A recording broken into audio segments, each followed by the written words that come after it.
welcome back to Elfo Deco. Today we're going to be using TotalBoat Razzo to make a mirror holder. So TotalBoat Razzo is acrylic resin. I think it's an eco-friendly resin, water-based. So we are going to use it to make this mirror holder. There's a slot here for the mirror, and just an example, it slides in like that. And you could probably use other sizes as well, but if you don't want it for a mirror holder, you can use it for signs, anything that fits in the slot. But I will show you how I make this and everything, all the lessons that we learned from this. Let's get started. Here is our Razzo kit. It has two components, one liquid and one powder. It's a 2-to-1 ratio casting material, 2 parts powder and 1 part liquid. The instructions are on the back of the product, so you can always double check if needed. The liquid component comes in a pouch, so be careful not to knock it over or spill it. The powder component comes in a jar. This is their larger size kit, so I'm not sure if other sizes will be packaged differently, but I will link the product in the description so you can check out the photos for them as well. We will be using a pint-sized mixing cup from TotalBoat. This came in my Razzo starter kit and it definitely comes in handy. We're mixing with a wooden popsicle stick that was also provided in the kit, and of course pigments as well. There were all the colors of the rainbow, but we're just going to use black and white. This is the mold that we're using. I got it from Etsy, and the slot in the middle is meant to hold a mirror. This is my first time using the mold, so I'm very excited to create with it. To begin, we're going to measure out our Razzo. I shook out the pouch off camera since the instruction said to shake it. Now it's a little bubbly, but it should be okay. We will be measuring out 2 scoops of liquid and 4 scoops of powder. I like the easy mixing ratio of this material. Just double the liquid to get the amount you need for the powder. These scoopers were also a part of the kit. If you're looking to try out this material, the starter kit is perfect. It literally has everything you need to work with. If you get the kit through my link in the description, you can save a little bit as well. So how I measure each part is pretty much all the way to the top of the scooper. They measure 50 milliliters, but to the top it's just a tad more. For the powder, make sure the entire scoop is full and level it out. You can use your popsicle stick like I'm doing here, and that way you can get no more, no less. I will warn you now that the mixture is on the thicker side. I was told that I could add more liquid if I wanted to thin it out. With that said, if you're not measuring 100% exact, you'll be fine. Your piece should still cure.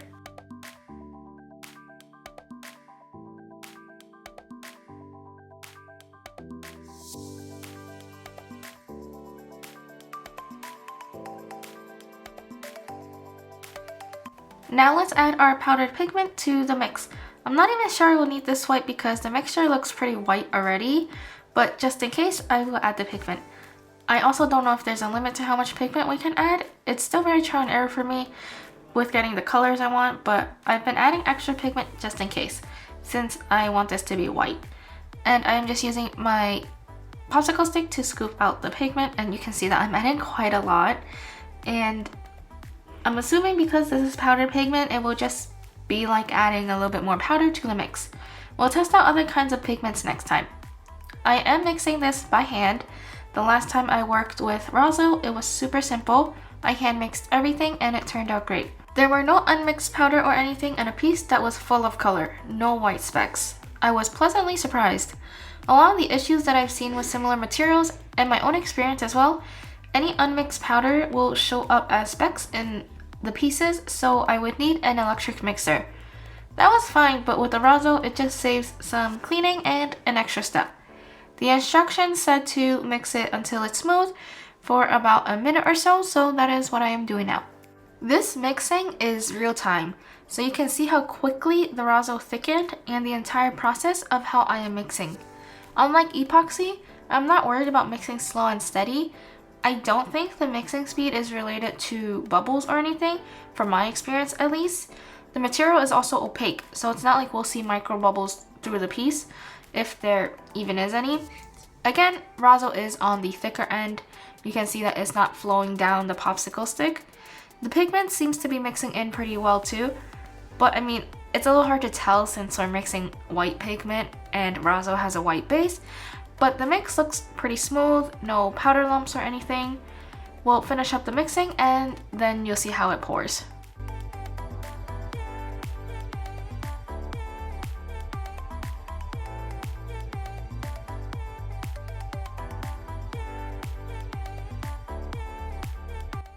Before we pour, we're going to clean the mold with tape.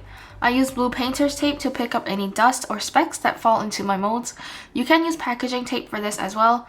This is a very important step because if we don't clean the molds, any dust in the mold will get casted into our pieces.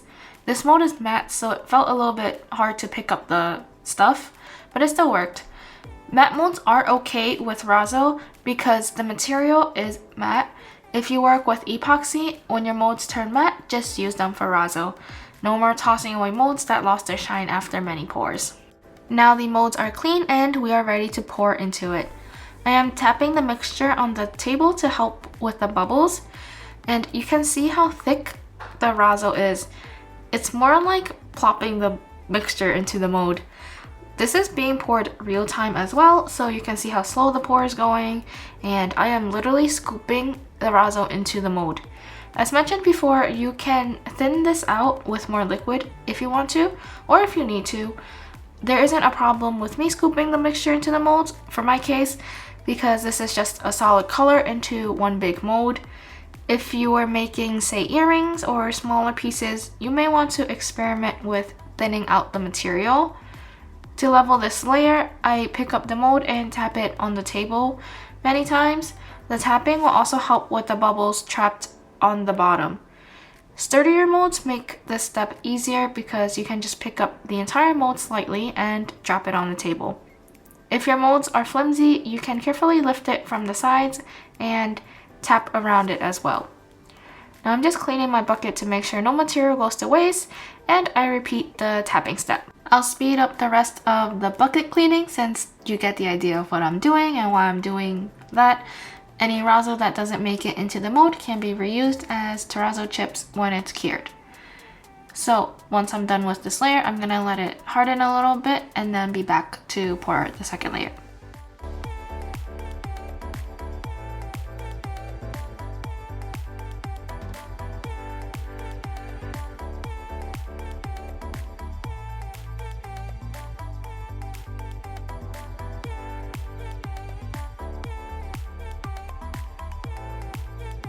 Now we are back about 2 hours later in my environment in the basement to pour the second layer. I let the piece harden a little bit. When I use a popsicle stick to poke at the white layer, it's not liquidy and the popsicle stick isn't going through the piece. I can lift up the mold and you can see that it's still wet, but the mixture isn't spilling around. I will use tape to clean up any stray white mixtures and to create a clean white line for the color block.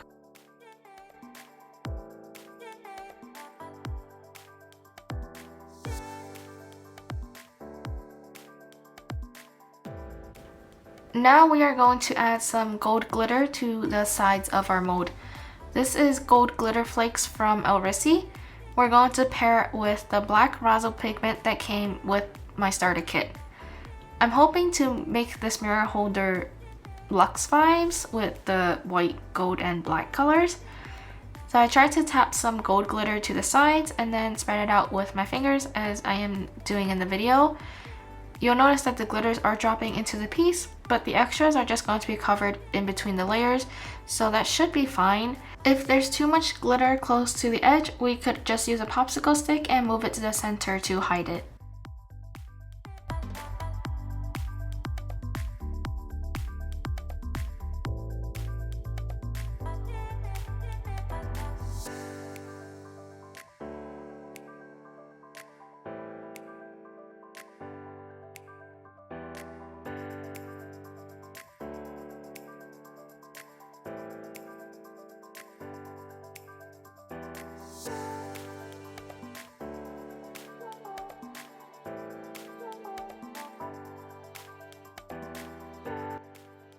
I think I'm good with the amount of glitters on the sides, so here's a close-up of what it looks like. You can see a lot more glitters dropped into the piece than stayed on the sides, but now we're ready to mix our Razzo and pour the black layer. I did not pre-mix this because I didn't want to lose any work time, and I will be mixing the black pigment into just the liquid component for the same reason. For this layer, I am mixing 2.5 scoops of liquid and 5 scoops of powder with the scooper that came in the starter kit.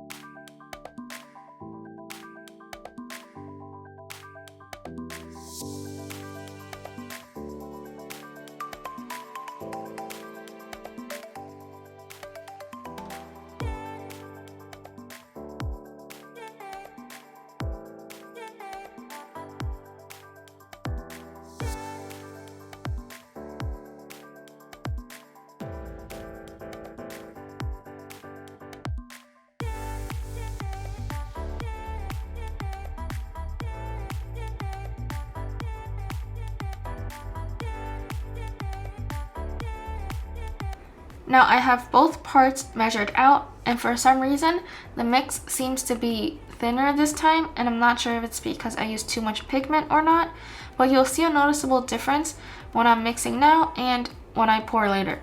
I did speed up this mixing because I already showed you what real-time mixing is. I am also adding more black because I feel like this isn't dark enough. I even rewatched this clip multiple times to count the scoops to make sure that I measured properly. But maybe I had gaps when I was measuring out my powder component and that led to a slightly more liquid in this mix. I'm not really sure. Back to what I mentioned about the work environment, I just have some details I want to let you know. I think my room right now feels about 60 degrees Fahrenheit, and this is important because I was told temperature does affect the curing time, and how thick we pour our layer also increases the curing time, which the white layer is also thicker than the pours that we've done previously, which I didn't consider, but I'm giving you all this information so you are aware for when you are casting. Because here is what I realized that I probably did not wait long enough. This is real-time pouring now. We gave the bucket a few taps on the table to bring up the bubbles, and now you'll see how much smoother this mixture is going into the mold. And that's when I thought, oh no, maybe I didn't measure this properly. Second problem, you'll also see some of the white seeping up from the corner. The bottom white corner is more noticeable. There are some white swirls, and that's when I realized I didn't let the white layer cure long enough. I wanted a clean color block between the white and the black, and now I'm a little worried that the colors will get blended, but we'll just have to wait until we demold to see. I will be leaving this piece overnight to cure just to be sure. Now I'm tapping the mold against the table to help with the bubbles, and you can see how much liquidy the second layer is compared to the first. I know it'll still cure, but it did worry me when I was making the piece. Alright, the mirror holder is now fully dried and hardened. You can see that the black is not wet, so let's demold it and see how this turns out.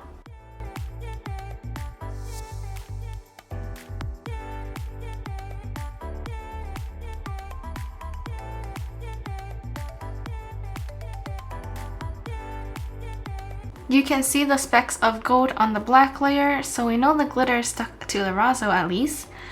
Unfortunately, the black seeped into the white where the two meet and it looks slightly blended. It's not a clean color block, but I do like the combo of the white, gold, and black. The gold glitter also still sparkles in this matte medium, which is really nice. I'll definitely wait longer next time I do a color block. I also noticed black dust getting on my gloves and then onto the white part of the piece when I'm touching it, so maybe I did use too much pigments. Lots to learn here for next time, but let's see this piece in action.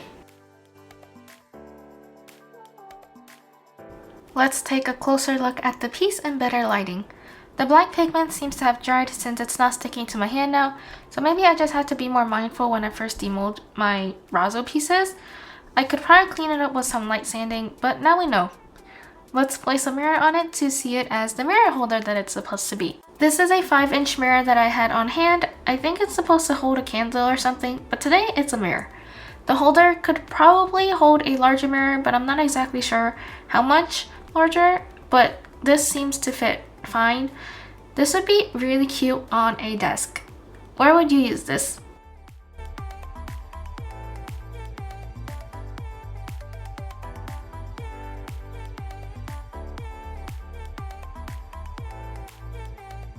Thank you for watching this video. I hope you enjoyed making this mirror holder with me.